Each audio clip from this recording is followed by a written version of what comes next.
CB Soren లేకపోతే ఆ రాష్ట్రం వస్తుండేనా? వారు విచారణను ఎదుర్కోలేదా? లేదా అధికారంలో ఉన్నప్పుడు పాల్పడిన కొన్ని తప్పిదాలకు లాలూ ప్రసాద్ గారు, జయలలిత గారు, లేకపోతే యడ్యూరప్ప కర్ణాటక ముఖ్యమంత్రి గారు పెద్ద పెద్ద రాష్ట్రాలకే ముఖ్యమంత్రులుగా బాధ్యతలు నిర్వహించారు కదా, వాళ్ళు విచారణను ఎదుర్కోలేదా? సెషన్ కోర్టుకు వెళ్ళి చేతులు కట్టుకొని మేజిస్ట్రేట్ గారి ముందలా నిలబడలేదా? మనం ఎవరం అతీతులం కాదే, దైవాంశ సంభూతులం కాదే. మధ్య యుగాలలో చక్రవర్తులు అనుకునే వాళ్ళంట నేనే రాజ్యం, రాజ్యమే నేను అని.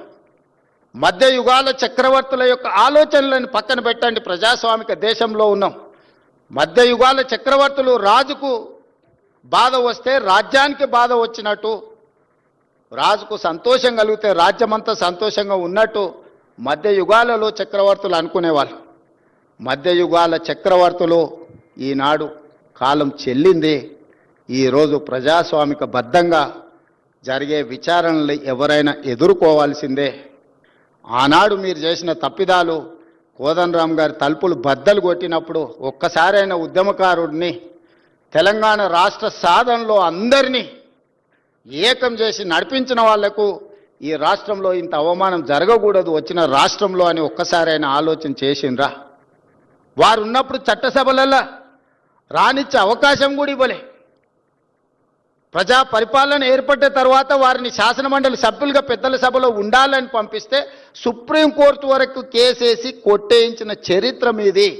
అంత నేరం కోదండరామ్ గారు ఏం చేసిండ్రని నేను అడుగుతున్నా.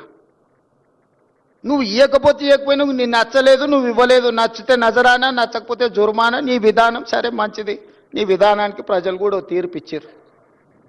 అరే పెద్ద మనిషి పెద్దల సభలో ఉండాలి, మాలాంటి యువకులకు వారు ప్రజల నుంచి నిత్యం ప్రజల మధ్యలో ఉంటారు, ప్రజల నుంచి సమస్యలు తెలుసుకుంటారు, వాటిని చట్టసభలలో ప్రస్తావిస్తే ఆ సమస్యలు పరిష్కరించవచ్చని ఒక మంచి ఆలోచనతోని వారిని పెద్దల సభకు తీసుకొస్తే, ఆ తీసుకొచ్చిన పెద్దల సభలోకి తెచ్చిన అంశాన్ని కూడా సుప్రీంకోర్టు వరకు కేసులేసి కొట్లాడి కొట్టేయించాల్సినంత తప్పిదం ప్రొఫెసర్ కోదండరామ్ గారు ఏం చేసిండ్రని నేను ఈ వేదిక మీద నుంచి అడుగుతున్నా. ఇలాంటి విషయాలు ఎన్నో మన సమాజంలో ఉన్నాయి. అందుకే కమ్యూనిస్టు సోదరులని మీరు పోరాటాలు చేసిండ్రు, మీరు నినాదాలు ఇచ్చిండ్రు. మీరు చేసిన పోరాటాలకు, మీరు ఇచ్చిన నినాదాలకు చట్టబద్ధత చేసింది కాంగ్రెస్ పార్టీ. రైతు కూలీ సంఘాలు పెట్టి హక్కుల కోసం మీరు కొట్లాడిరు, కనీస వేతనాల కోసం మీరు కొట్లాడిరు.